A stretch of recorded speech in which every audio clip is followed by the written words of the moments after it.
Jai Hind and welcome to this edition of The Right Stand. I'm Anand Narsimhan.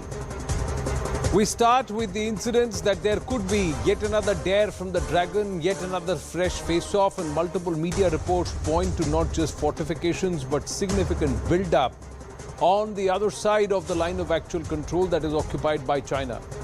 China continues this build-up along the line of actual control on forcibly occupied territory that it claims as its own. Satellite images of the Galwan Valley by Maxar Technologies shows new Chinese military infrastructure in place along the line of actual control.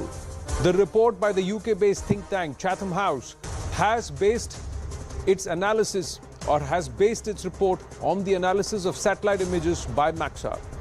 China has built an extensive set of installations and established support buildings to facilitate its troop deployments in this disputed Aksai Chin region. So what has China built? As per the UK think tank, China and the images that we have seen, Chatham House, the images show that the expanded roads, outposts and modern weatherproof camps equipped with parking areas, solar panels and even helipads. So this is the build-up. China is building satellite images in October 2023 and Chatham House is now saying that there are helipads that are being built, there are houses that are being built, there is strong infrastructure that's being built, parking areas, solar panels, all of this is being built. Let's move on and see what are the other images that we can see. Now, the UK think tank also highlights that China is building a new heliport on the disputed territory, away from the front lines and near Aksai Chin Lake. The report reveals that the facility comprises 18 hangars and short runways intended for use by helicopters and possibly drones, UAVs, which would significantly enhance the operational capabilities of the PLA in and around the entire Aksai Chin region. But that's not the only one provocation by the PLA troops. Following the Chinese withdrawal from the sensitive areas of Pangong Tso, the UK think tank says the PLA, or the People's Liberation Army, has moved a number of its troops to a newly prepared military garrison in Rutok County and continues to remain active there. As per the UK think tank, the site has accommodation blocks and camouflage positions and is suspected of hiding weaponry and also huge amount of ammunition or munitions. The report also highlights that there continues to be significant Chinese activity in Depsang, which is one of the remaining friction points in the Ladakh sector of the line of actual control. In another development, China is building a bridge over the Pangong Tso. The report claims that China is also intending to extend its proposed Chinese G695 highway to link Xinjiang, or the new territory, with Tibet. This highway is due to be completed in 2035 and will run the length of Aksai Chin through the Depsang Plains, south past Galwan Valley and towards Pangong Tso. And it's not just the UK think tank, the Chatham House, but also closer home, the Hindustan Times too has reported how China has increased the number of airfields along the line of actual control since 2020, since the Galwan clash. The satellite images in the report show that China has bolstered military capabilities.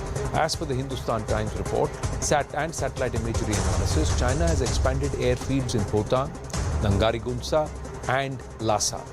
The report highlights that China has constructed new runways to bolster military capabilities. The report reveals that China is also establishing aircraft shelters and support structures. The Hindustan Times report and satellite imagery further reveal that China has expanded military operations at the Hotan airfield, which is located about 400 kilometers from Leh. As per the report, June 2020 showed no construction or development in this area, but a satellite image 3 years later, from May 2023, shows the Hotan airfield has a new runway, new aircraft and military operations support buildings and a new, you can see, apron. Similarly, PLA troops have extended its operations at Nangari Gunsa airfield, which is approximately 200 kilometers away from the Pangong Lake. In a satellite image captured in June 2020, only one aircraft apron with combat jets was observed at the Nangari Gunsa airfield. But in May 2023, the report sees notable developments. At least 16 new hardened aircraft shelters have been established, along with the military operations support buildings. UAVs are also seen operating from this airfield too. The Chinese dare is not over yet. Defense sources are telling News18 that after the eastern and western sectors, China is actively working on connectivity and approach to the line of actual control in the middle sector. Sources within the Defense Ministry say a new PLA camp, or the People's Liberation Army camp, has been set up or seen near the Niti Pass in Uttarakhand. Defense sources suggest that China has intentions of working on new border villages across this middle sector. Defense sources further reveal that Chinese forces have constructed new link roads to the border. The source has also revealed to News18 that China has been focusing on enhanced air connectivity to its base camps across the line of actual control. What does this all mean, ladies and gentlemen, and how significant it is strategically? It's all happening on occupied territory that China claims its own. Can India actively do anything, or are we prepared? Or is China actually filling up the gaps that it saw huge holes left behind when the Galwan clashes happened? Its J-16s cannot land or take off from anywhere close to the line of actual control. They have to take off from nearly 2,500 kilometers away. Is that the reason why the Hotan airfields have been now spruced up over the last 2 to 3 years? Professor Brahma Chalani, Strategic Affairs expert with us, Andrew K.P. Leung, International and Independent China Strategist with us, and Lieutenant General B.S. Jaswal, former Northern Army Commander, also with us. Namaste, gentlemen. Thank you very, very much. Jai Hind to Lieutenant General Jaswal. I would like to start with you, sir. Is this on expected lines? Or should we be really worried that the conflict is going to escalate, sir? Sir, you're on mute. This is exactly I can hear you now. On the expected lines. You see, China, once it addresses an issue, it ensures that the pressure points remain there, and they can activate those pressure points as and when required. The moment the Western Theatre Command was created in Tibet, that was an indication itself that the military presence of China is definitely going to be higher. And all the sweet talk that we are having a stable relation on the border with India, it is towards normalized management, etc. Sorry. This is just an optical illusion. And let me tell you that since the terrain friction in Ladakh is far more, what is more vulnerable to us is the eastern theatre, that is Arunachal Pradesh area, because our capability out there to offset his plans are slightly less than what is there in Ladakh. They want to keep this option because 695 is coming up. Yeah. It's 20 to 50 kilometers from the border, and it comes from Depsang. Now, visualize Depsang from there to DBO is 23 kilometers only. DBO to KK is just 18 kilometers. This is another short shaft which can be created. So it is going to remain over there, tie our troops, affect our defense budget. 60,000 troops have been mobilized out there by India. It's a mirror deployment. You can imagine the kind of expenditure which is there. Right. They want to give a message: don't meddle with us in the Indian Ocean or Asia, in the Indo-Pacific, because we are still sitting powerful in the north, in Ladakh. So this needs to be understood, and I think they will continue. They are stabilizing their own deployment, and they are in for a prolonged deployment. But what is the intent, Andrew K.P. Leung, before I bring in Professor Brahma Chalani, in terms of what should be the Indian response or how we should read it? But let me ask you, what is China's intent here? Andrew. As reported just now, this is part of China's attempt to link Xinjiang with Tibet, link them up more closely. because these two huge provinces of China constitute the passageway connecting China mainland, the inner provinces, to Central Asia. And of course, Central Asia is now rising in strategic importance with the expansion of the influence of the Shanghai Cooperation Organization, of which India forms a part, incidentally. But this is a very important conduit for China. I don't think that these military fortifications is an attempt for China to invade India. I don't think so. But of course, China's claimed territory, China's position is very strong, as equally strong as an Indian position. So I think to avoid any potential conflict, I would suggest to elevate this position for a dialogue at the highest diplomatic level, at least between the two foreign ministers, because any miscalculation could spiral out of control. But as I was saying, the intention is not so much to cause conflict with India, it's more to strengthen the linkage on the China side between Xinjiang and Tibet as part of the linkage towards Central Asia. Because Central Asia, of course, forms a very key part of the Eurasia, the overall dynamics of Eurasia. And right. Of course, Eurasia includes not only the Central Asian countries like Kyrgyzstan, Turkmenistan, and so on and so forth, but also Russia.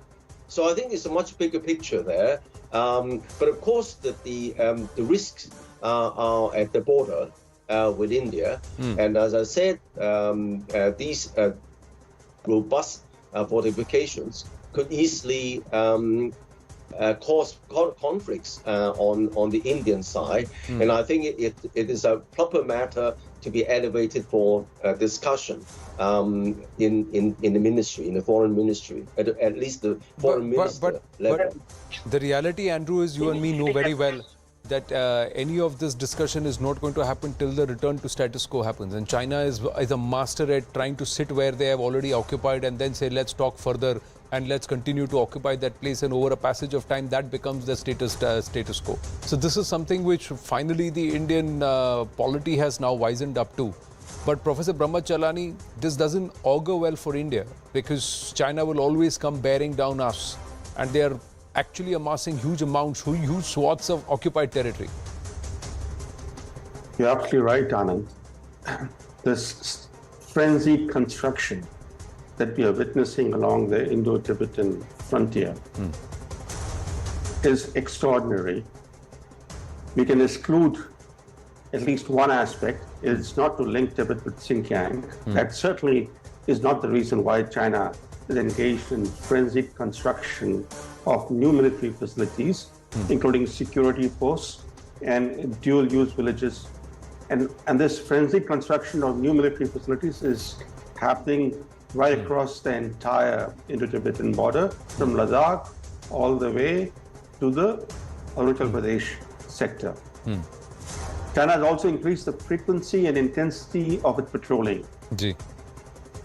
Now, what does this mean? First, it means that the Indo-Tibetan border is becoming a hot border. Does it mean that China is preparing for war with India? Because the construction activity that is happening is clearly warfare related. Warfare facilities are coming up. Hardened facilities for waging war are being built. So there is a clear intent on China's part to bear down India. But is China seeking to, is it planning to start a war with India at some point in the future? Or is its plan to keep India under increasing military pressure? India has to take this construction very seriously, very seriously. We need to have a larger debate in the country as to what China's intentions are. The fact is that when Xi Jinping intruded into India's Ladakh borderlands in April and May 2020, he did not anticipate a robust Indian military response. By locking horns with China despite the risk of a full-scale war, India has openly challenged Chinese capability and power in a way that no other power, including the United States, has done in this century. So this in turn is underscoring Xi Jinping's strategic miscalculation in taking on India. So embarrassed by the military challenge that India has mounted, Xi Jinping's regime has sought to weigh India down by deploying thousands of offensive Chinese forces in different sectors. And China has also engaged in constant provocations against India in a bid to diffuse the Indian military challenge. For example, we saw in December how they tried to intrude into the Zawang sector. But I think there is a larger thing that we need to also keep in mind, that in terms of territory gain, China's Ladakh aggression may have been a success. But politically, it is proving self-damaging for China. It's turning a once conciliatory India into an enemy and making a major Indian military build-up inevitable. In fact, India is now stepping up its military modernization. So this seems a replay of 1962. In 1962, China set out, in the words of then Premier Zhou Enlai, to quote-unquote teach India a lesson. China won the war, but lost the peace. Right. And today again, we're seeing the same cycle being repeated. China may have gained territory by encroaching on Indian land, but it's going to lose the peace.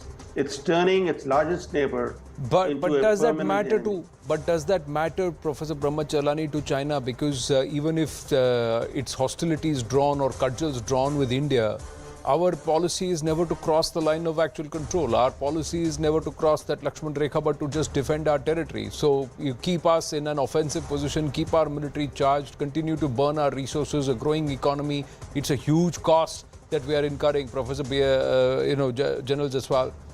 And that's what India is doing. And now what we have done is, at that time, we should have pushed China back. We should have actually crossed the line of actual control based on our perception.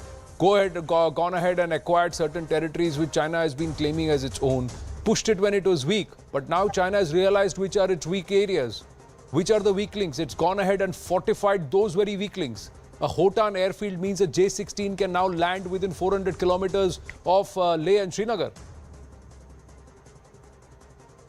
Whereas I do partially agree with you, let me tell you a conceptual part of it. Ji.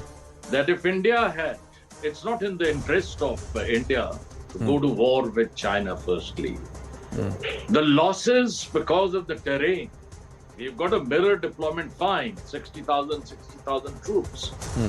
But if in case we would have crossed the LAC like we did as a QPQ option, the reaction could have been different because the escalatory dynamics would have set in. Right. What happens if he steps into a higher dominant state of war? That is your cyber attacks on India. Right. It can, China is capable and it can carry out, it did show a bit of its prowess in Bombay at the power station. So we have to maintain the escalatory dynamics. We did the QPQ at the right time when we had a mirror deployment. Otherwise, had we done it earlier, we would have been routed and we would have lost more territory. Right. Because he had a larger force deployment. And for us to go in that area, the terrain friction is terrible. Terrible is the word. So we do not have that kind of force levels to go across as of now. But I don't want to share it on the TV. Right. But we do have options. We do have options.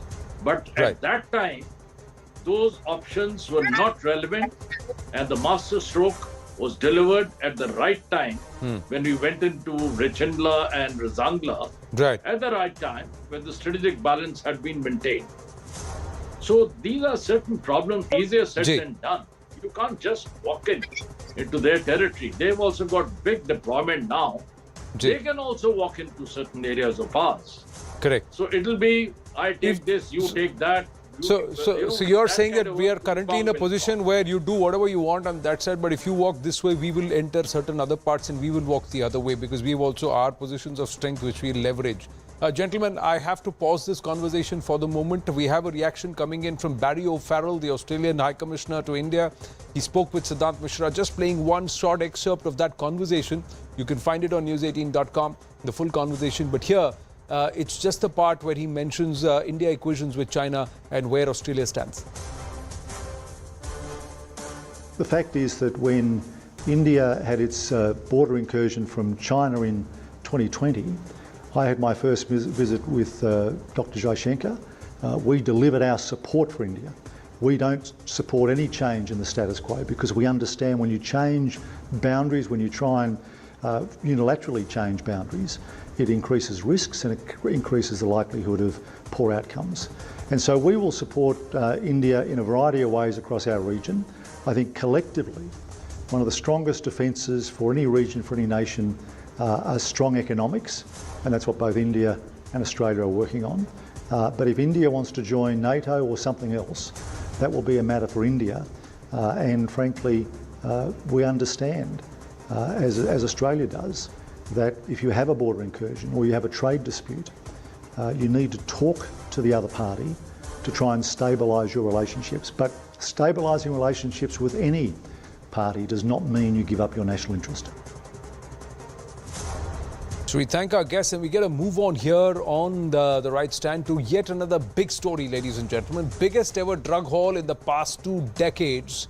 The Narcotics Control Bureau has seized 15,000 LSD drug blots and arrested 6 people who are allegedly involved in a pan-India network of drug traffickers. The biggest ever seizure of LSD in the last 2 decades. The last time around, sometime in 2021, about 5,000 blots had been seized.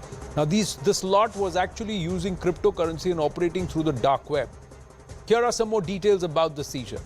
It's the largest ever LSD haul, this seizure. International brands, Gamma Goblin and Holy Spirit of Asura. These are the kind of brands that were there. Pan-India darknet trafficking, drug trafficking network with international linkage has now been unearthed and busted. The linkages with nations including the USA, Netherlands, Poland, etc. The method of trafficking was using darknet, social media, cryptocurrencies, couriers and India Post for trafficking of drugs. The mode of transaction was using of virtual identities and cryptocurrency. The motive, easy money, virtual life fame, and also no threat of being detected, no focus or motto in life. The accused, involvement of educated young tech-savvy professionals and students, quick buck. What damage they're doing to society, no care. Just let's make money out of this. A total of 6 active members of the syndicate have been arrested in simultaneous raids all across the country. The modus operandi was contact through social media sites. Delivery mode was primarily couriers on fake addresses and mobile numbers. Payments were received and made only through cryptocurrencies and their conversion thereof. No verbal communications were made amongst the vendors and buyers. The areas, the locations are Delhi NCR, Rajasthan, Maharashtra, Kerala, Tamil Nadu, Uttar Pradesh. These are the locations where they were operating and they were also distributing, selling. To tell us more about this, we have with us the Deputy Director General of the Narcotics Control Bureau of India, Gyaneshwar Singh ji. Gyaneshwar Singh ji, namaste. Thank you very much for your time. This is Anand Narsimhan here, and I'm saying namaste to you at a time when the Union Home Minister has also congratulated you and your team for this massive bust. Amit Shah ji has taken to Twitter and said, I commend this entire team for what they have done for this massive bust. Realizing Prime Minister Narendra Modi's vision to create a drug-free India, the NCB has busted an international narcotics syndicate and seized 15,000 blots, and I congratulate the NCB for this bust and for this achievement. Great coordination, he said, from multiple departments to give this, bring this to fruition. So can you take us through how this happened, Gyaneshwarji? Thank you so much. And thanks to our Prime Minister and Union Home Minister under their able guidance, NCB as an organization, as a team is striving very hard to realize the dream of drug-free India. We are focusing on big networks, the new modus operandi, capacity building, and greater coordination and vigilance. So this is the outcome of technical surveillance, vigilance, and cyber patrolling that we chanced upon one input, which we have been doing for past few months. After developing this input, we started the arrest on 29th of last month, and total 6 arrests have been made. And this is the biggest haul of 15,000 blots of LSD. And I must tell you, LSD is a synthetic drug, which is dangerous in terms of proportion and its effects. And unfortunately, India is becoming a hub of demand and supply region, being the European nations of Poland and Netherlands. So we were after this syndicate, and we are working still on it, and I expect few more catches and seizures. What was the motive of this syndicate? I believe you have arrested 6 people, and there are students, tech-savvy individuals who are involved. Yeah, generally the modus operandi which we see is a use of technology, since it is anonymous, and they are just fearless that they will not be caught. In fact, the members of the group did not know each other. They mostly knew each other with virtual identity. It is contactless usage of fake IDs for telephones, fake addresses. So virtually there is no linkage or no footprint to reach them. So it is becoming very, very difficult to reach them, and all of them are technically very sound. And in fact, what we are witnessing parallelly, they are running tutorials on dark web that NCB has caught X, Y, and Z, and they are sending the messages. So this is the environment in which my team is working, and kudos to them that we have been able to bust this network, and we are working on the second cartel, which will still be a bigger story. We're looking forward to that, but please tell us, how could they use couriers? How could they use India Post? These methods to transport the drug? See, LSD is a tasteless, odorless, a small piece of paper. So if you take a revenue stamp size paper and cut into 2, that is 1 blot of LSD. It is just chemical coating on the paper which makes it a drug, and one can easily swallow it or chew it to have the high, which they call acid trip.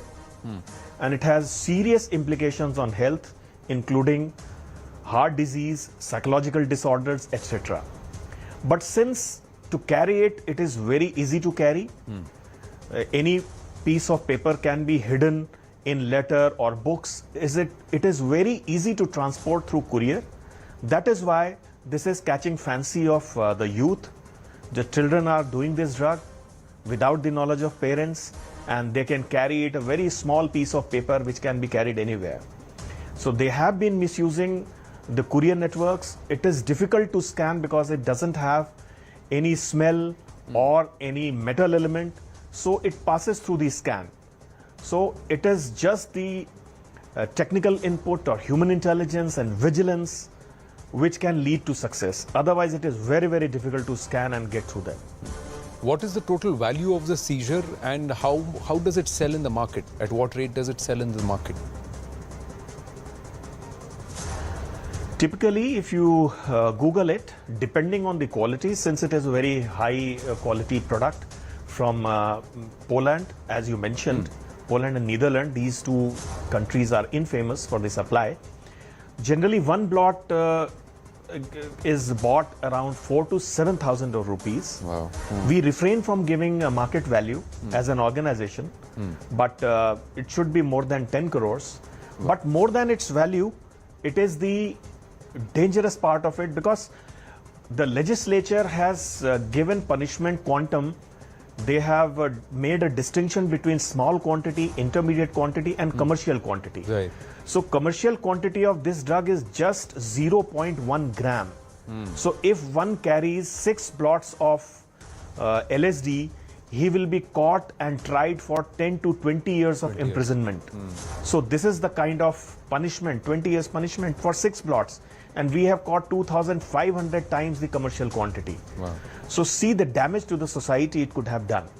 So in that term, it is very, very dangerous in terms of proportion and volume. How is this coming into India? Were these people also directly sourcing it? Was there a methodology, or is there a network, an established network that is actually bringing it into India and then supplying it to the slot that's been busted now? Typically, you have various tiers. The mastermind or the main supplier who is sitting in India would contact the vendors through darknet. They will place the order on dark web, pay them through cryptocurrency. The consignment will reach through India Post, arrive at his place, probably a fake address with a fake phone number so that you can't trace them. And from here on, they will contact the buyers on social media sites, darknet, etc. And once the deal is struck, they will send them through local courier and seek the payment through UPIs, single wallets, and like that. So in this whole gamut of things, no identity is disclosed. They use virtual IDs and fake papers to support those IDs. So this is how it works typically. And which states are the hubs, or which states are the markets? So which state is the collection area? Is there something like that, that this is where it all accumulates and this is where it's consumed the most in our country? You know, the hubs of students and technical professionals in South India, NCR, we have assessed that these are developing into hubs. And any professional criminal who is well versed with technology gets into it, gets the reference. And last year we unearthed 3 markets, actually we dismantled, in which there was one rating agency. So you have a market where all these vendors and are rated, who are the drug suppliers. So consumers will rate them according to their services, and according to rating, these foreign vendors will supply them the drugs. So all these things are parallelly being run in a very professional manner, and that's why it is a great challenge for security forces. My next question, and perhaps the last question to you, is how big is this a challenge internally? Is this just the tip of the iceberg? Are you worried that what you've caught today is perhaps the biggest haul in 2 decades, but a lot more is circulating in the market? And the second part to my question is, how do you deal with this challenge of the dark web and crypto, Gyaneshwar ji? Because 70% of the internet is dark web. वो एक अलग माया, अलग दुनिया है. Nobody knows how to crack this. So how do you counter this? Is that your biggest challenge? Yeah, I'm really worried about the proportion India is being used, and you know, many a times we have seen that it's kind of low-cost proxy war our neighbors have indulged into, and these people, just to make quick money, are getting into this business, and because of technology which has provided them anonymity, they are getting away with this. So LSD is becoming a challenge, and we were after this network. I can't project what could be the volume which is coming in, but definitely it is on rise. But to deal with them, with the blessings of Union Home Minister, NCB is being restructured. We are getting more people. We are hiring technical experts. We are building capacity of our own people, as well as building capacity for our sister concerns. We impart training to state police and other drug law enforcement agencies. We are joining hands, and this case is also a perfect example of cyber vigilance and coordination within the NCB and also with the other agencies. So together we can fight, and I'm really hopeful that we will win. Gyaneshwar Singh ji, thank you so much for your time, and commendations to you and to the entire team that's gone ahead and conducted this bust, the biggest in 2 decades as far as the LSD bust is concerned. But you say that there is more. So we wish you good luck on that front. The more the merrier in terms of these busts and making India drug-free. Thank you so much. Thank you. Thank you. Thank you, sir. Namaste. We're going to take a very short break, ladies and gentlemen. When we come back, it's cricket. Hours to go before the first ball is bowled at the Oval. Who'll get the team right? Who'll get the toss right? But more importantly, can India bat out the opposition? Stay with us.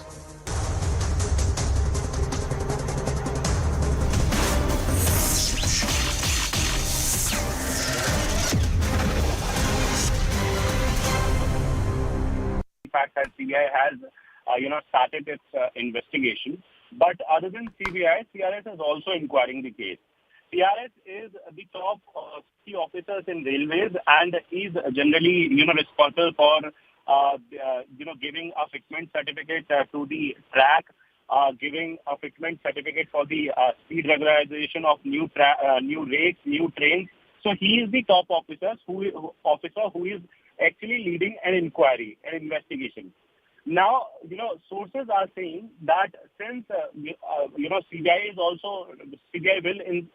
be investigating the whole matter, either they'll take the technical support from railways or they'll, take this particular report from CRS as the base of the inquiry, base of the investigation. But again, as we still don't know as to what was the main reason, because you see, some are saying that the construction work, the repair work that in fact you are talking about, and in fact we informed our viewers in the morning that a boom replacement work was carried out on the particular section, and this can be the real reason that because of that particular work, some sort of interference was there in the signaling, because a boom is also connected to a signal system. So boom is basically, a level crossing you can consider. Boom is basically a barrier that is generally used at level crossing. And this boom is generally connected to signaling system. So it is possible that, some sort of interference was done in order to replace the boom.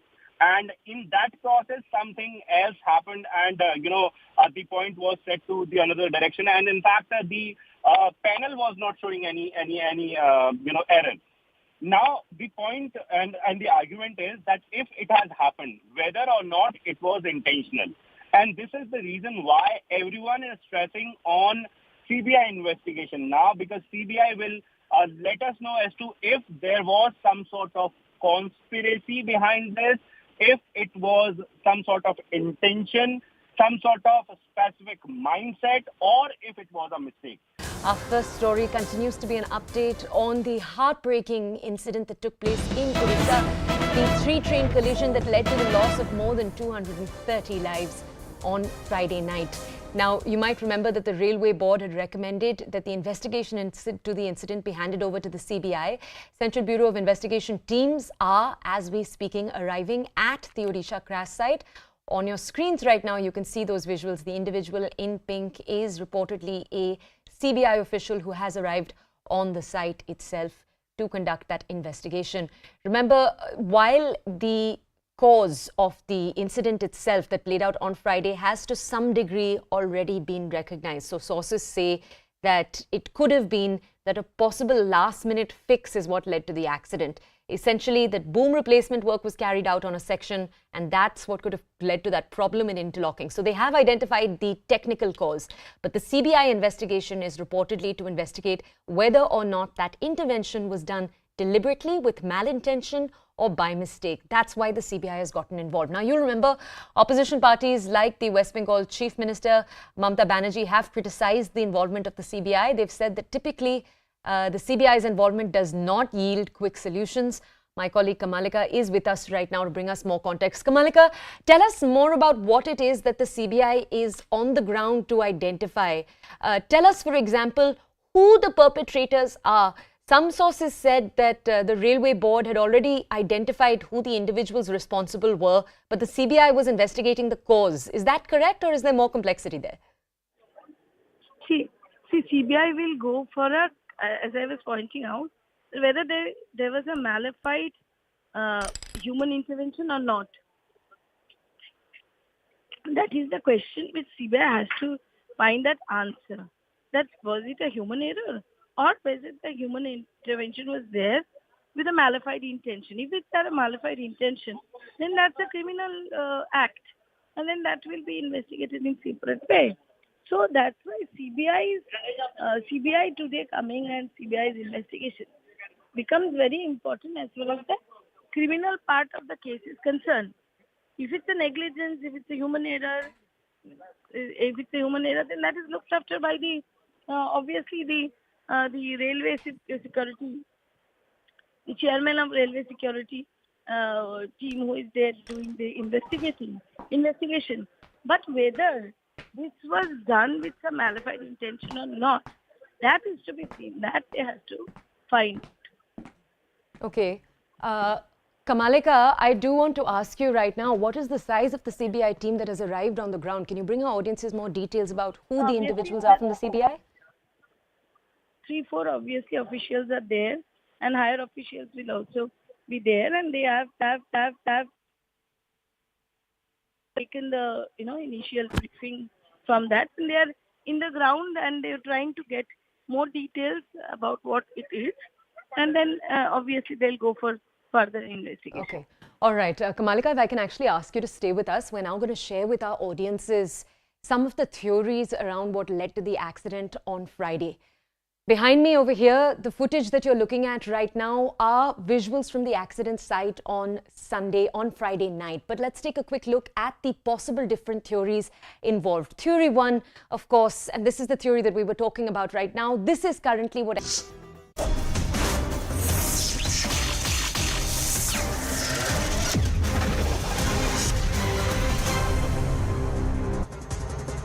Back on with cricket, the World Test Championship final will get underway on Wednesday at 10:30 a.m. local time in London, 3 p.m. India time, and India is playing its second consecutive WTC final. Last time around in London at Lord's, India lost to New Zealand by 8 wickets. Rohit Sharma earlier in the day suffered a thumb injury during the nets, but we are given to understand it's very minor. He's fit to play. He will be playing in the morning.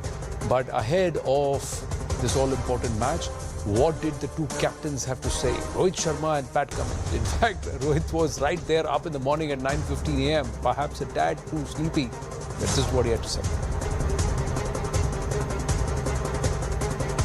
प्लेयरों को पता है, सबको पता है कि India ने कब जीता है, कब नहीं जीता है, तो उसके बारे में बार-बार सोचना आई डोंट थिंक जायज़ है.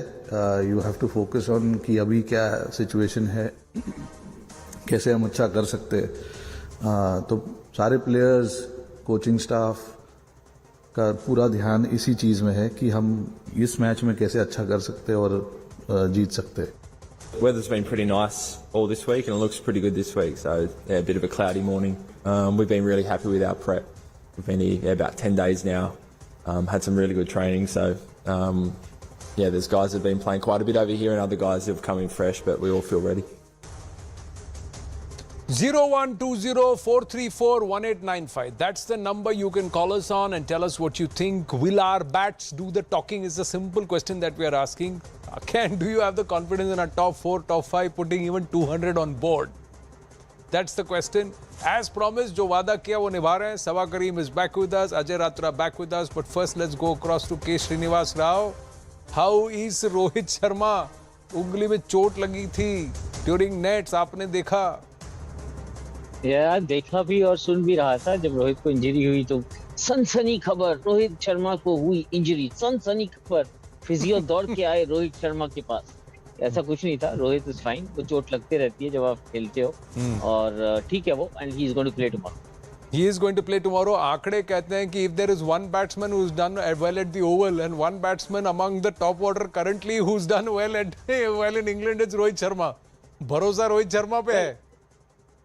Well, so from a test standpoint, yes, the batsman who's come to the team's rescue time and again is Rohit. There's no doubt about it. Right, not from now, right from 2021, the test series that we had played against England. If you remember, the first test match we lost against in Chennai, and the very second one he scored 161, and that revived India's chances in the series. And same happened with Australia this time. Nagpur, mein he began with a century, and that set paved the way for the remaining rest of the series to have come. And in fact, the last time that India played a test match at the Oval, he scored a 120, brilliant 127 in the second innings that helped India take the game. So Rohit's contribution has been second to none, and his opening partner is coming with a golden touch. See, around 4:15 in the evening, how is the weather, Srini? And is the pitch, has it got a shave? No shave Or, in the pitch right now. or has it got a It's stubble? No stubble. It's more or less the same as what it was yesterday. It's covered right now, but yeah, it's kind of has a slight greenish tinge. But it really doesn't say much about, kind of people shouldn't read too much into this being an extremely green track and all that. I mean, tomorrow, as Rohit suggested, and I think he's right where he says that, this might help the seamers early on, but gradually it will settle down. It will ease out for the slow bowlers to play a role. Yeah, but what is more important is when K. Srinivas Rao was out there in the morning today, it was overcast. The sun shone only at around 2:15 p.m. local time. That means for 1.5 sessions, Sabah Kareem, and to our viewers who are calling in, please stay with us on the phone line.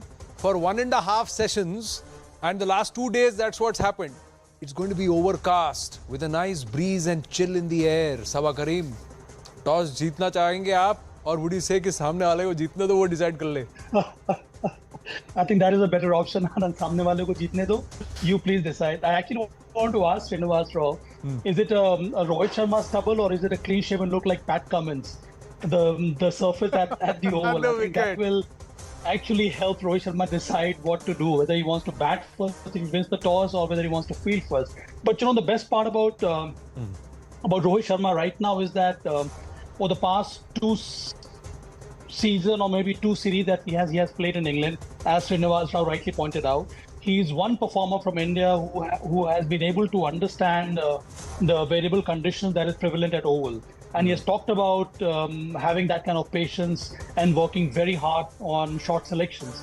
So I think if Rohit Sharma can enact the same kind of role which has done that in the past, then I think that then India can think of putting up a big score. But yes, in these conditions, overcast, breezy conditions is going to be a huge challenge for the Indian top order. Not challenge of the top order. Team कौन सी select करेंगे आप अजय रात्रा?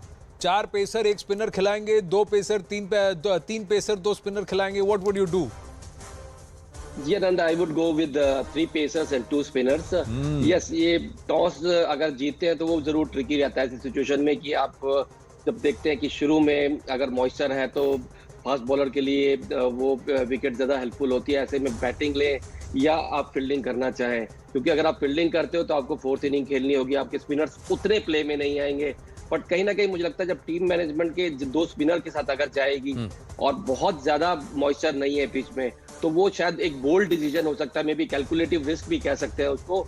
तो हो सकता है कि भारतीय team पहले बैटिंग भी करना चाहे. But here are some of the statistics, and I'm going to our callers. Thank you for your patience, G. Srinath, Shreyas and Manu, and we'll take a few more. 887. That's the number of runs scored by India's best test batsman, highest run scorer in test cricket, that is Cheteshwar Pujara. In the last 2 years, that is the last cycle, 2021 to 2023 cycle. So last World Test Championship से अब तक जितने tests हैं उसमें Cheteshwar Pujara has scored 887 runs. He is only 40 runs more than the worst player among the Australian top order, that is David Warner, who has scored 847 runs in 28 innings. Cheteshwar Pujara has scored 887 in 30 innings. 2 innings ज़्यादा में खेली. Whereas Usman Khwaja has scored 1608 runs. Marnus Labuschagne 1509 runs. Steve Smith 1252 runs. Travis Head 1208 runs. So out of their top 5, 4 batsmen have scored more than 1000 runs. In fact, more than 1200 runs. That's what they have done in the last test cycle, test championship to test championship cycle, 21 to 23. Whereas no Indian has reached even 1000 runs. And they've all played nearly 25 to 30 innings, and some of them have played less than 20 innings. So that's the status of the top order India versus top order Australia. Now G. Srinath from Bengaluru, Shreyas from Bengaluru, Manu from Mumbai. One by one I'll come to you. G and Srinath, do you think our bats will do the talking? You have the confidence our top 4, top 5 can put 200 runs on the board?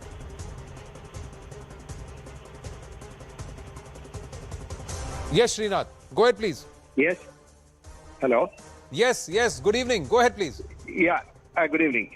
I just want to say they have to play with the 2 spinners and 3 fast bowlers. Though it's a green wicket, it's a bouncy wicket, and Ashwin will be successful in that wicket. And they have to play Bharat only. So don't bring in Ishan Kishan. Have confidence. But if you have Ravindra Jadeja and Ravichandran Ashwin, you have depth in the batting already. That's what you're saying, Mr. Srinath. But do you think our top 4 batters, top four, that is Shubman Gill, Rohit Sharma, Virat Kohli, Cheteshwar Pujara, 4 of them can put 200 runs on board. Can we be 200 for 2? You have the confidence. Hello. Yes, go ahead, please. Yeah. I want to ask you why they keep the WTC final always in England. When Australia and India plays, or when India and New Zealand plays, why should they keep in England? Instead, they can either keep in India or Australia. What's the reason? I don't understand. They should keep it in the home turf. It's a neutral venue. That's another reason. Otherwise, they say, or the birthplace of Test cricket. That's what they are trying to say. There are multiple logics to that. I'll get to that question with our experts and Srinivas Rao in just a bit. Shreyas from Bengaluru. Yes, Shreyas. You have the confidence in your top order? Yes, definitely. I have a confidence in the top order. Because I think the venue is neutral, and the stats you said that the Australian best batsman has scored 1,600 runs. But look at where they played. They have played on the flat pitches in Pakistan. Okay, but Indians where they played is that, like, you know, the tricky pitches, the swing pitches. And they also played against the English, the 5 test matches, and then 2 in South Africa, and then India and the Bangladesh. They were spin friendly. No one was able to tackle those balls, and even the test lasted for only 3 days. So we cannot believe on the stats now. So the main challenge for the India is that to survive the first day.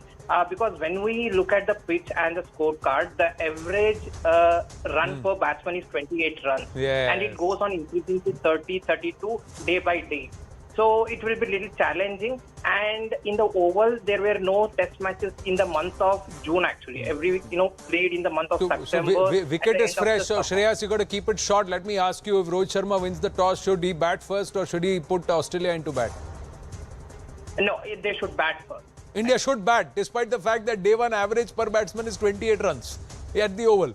What confidence you have on a team that's largely won on the strength of their bowling rather than batting over the last 2 years. Honestly. Manu, go ahead, please. Thank you for your patience. Go ahead, please.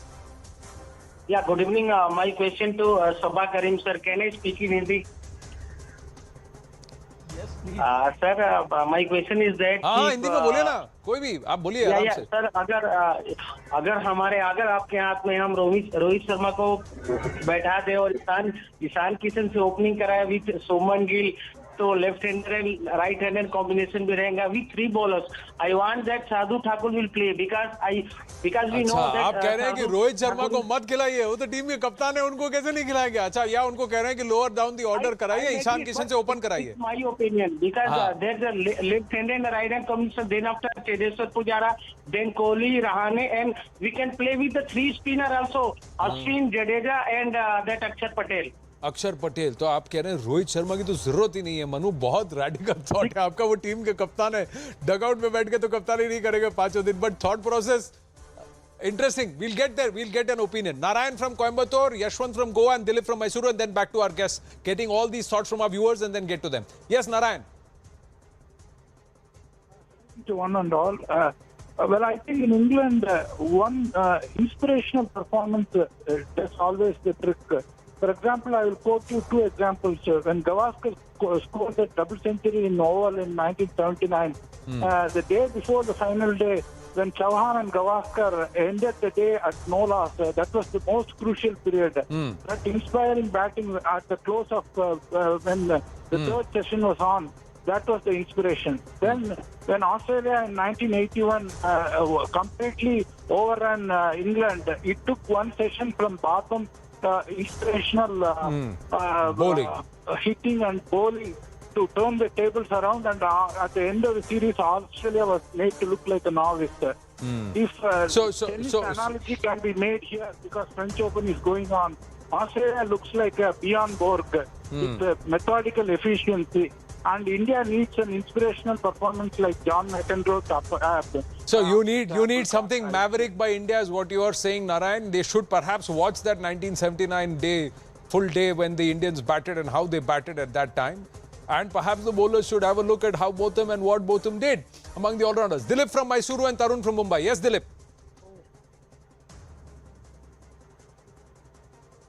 Dilip, can you hear me? Go ahead, please. Okay, we've lost Dilip. Tarun from Mumbai. Yes, Tarun. Yeah, this is a question from Mr. Sabah Karim, our ace, cricketer as well as wicketkeeper from Bihar. What are the chances of India winning the game? यही तो हम सब पूछ रहे हैं उनसे। सबा करीब, प्रश्न आपसे ही है। देखिए, रोहित शर्मा को बिठा दीजिए, ईशान किशन को खिला दीजिए, अक्षर पटेल भी खेल लेगा। एंड देन कह रहे हैं मेरा ये कहना है चांसेस क्या हैं जीत के? नहीं है, हमारी एक बहुत ही वेल सेटल्ड यूनिट है। मुझे ऐसा लगता है कि हमको हमारे बल्लेबाजों को बहुत ज्यादा मेहनत करनी होगी इस विकेट पर रन बनाने के लिए। और जिस तरह से ओवरकास्ट कंडीशंस हैं और अगर घास है विकेट पे, तो मैं तो प्रेफर यही करूंगा Anand that India if we win the toss we should field first and then look to bowl Australia out to not a very big score and try and put some big runs on the board while batting in the second.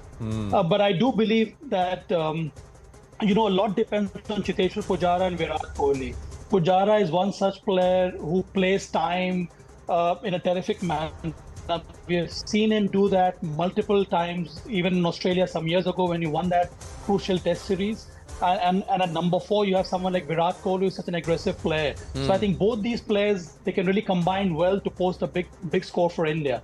Eventually, I think it'll boil down to India's batting versus Australia's top quality pace bowling. And I feel that India's chances really hinge on the way Indian batters perform this test match. Despite the fact that we are number 2 in that entire leaderboard, largely because our bowling coming good and some spirited batting performances lower down the order, and the bowlers backing up and perhaps defending very small totals. Yeah. Also, Anand, if I can chip in here, I think if you notice the last two series that we played in England, it is based in the other SENA countries, be it South Africa, New Championship final. It is very important that a top order also contributes in a healthy manner. True. But let me quickly ask you, gentlemen, final about 2.5 minutes that I have. I'm going to start with Srinivas Rao. What will be your playing 11? Do you agree with Sabah Karim or Ajay Ratra?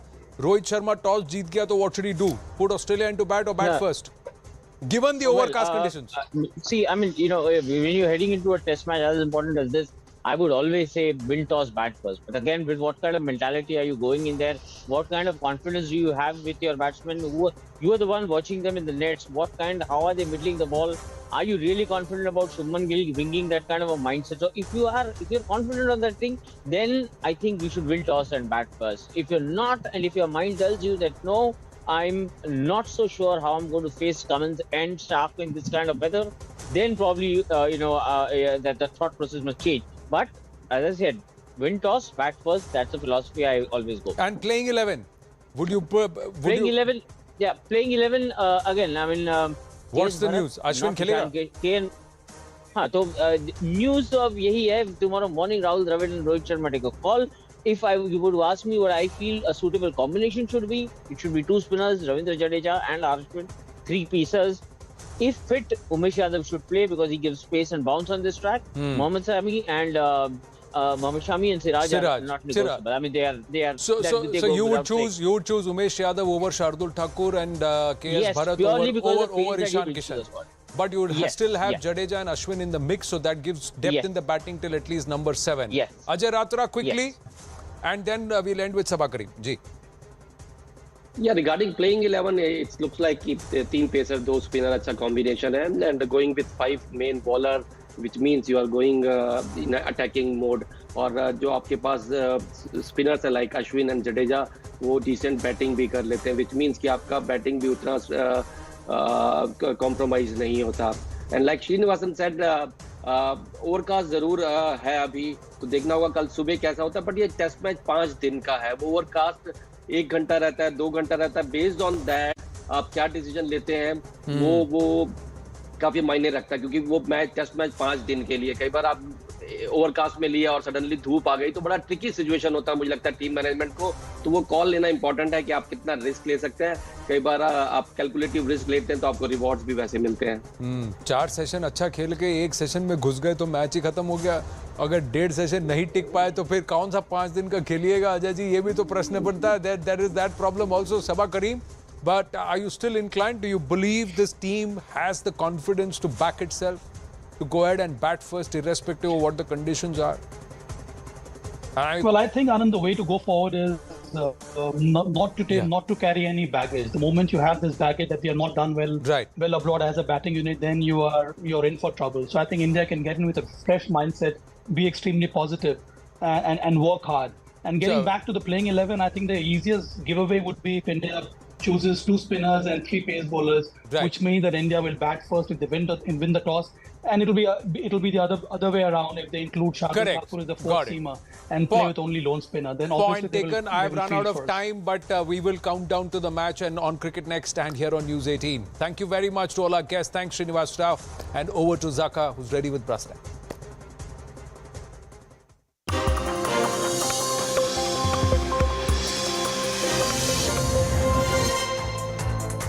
Good evening, this is Brass Tacks. I'm Zaka Jacob. Congress leader Rahul Gandhi, now on a trip to the United States, has been consistently attacking the Modi government, saying that the government here in India is going after independent institutions like the judiciary, the election commission and the press, so much so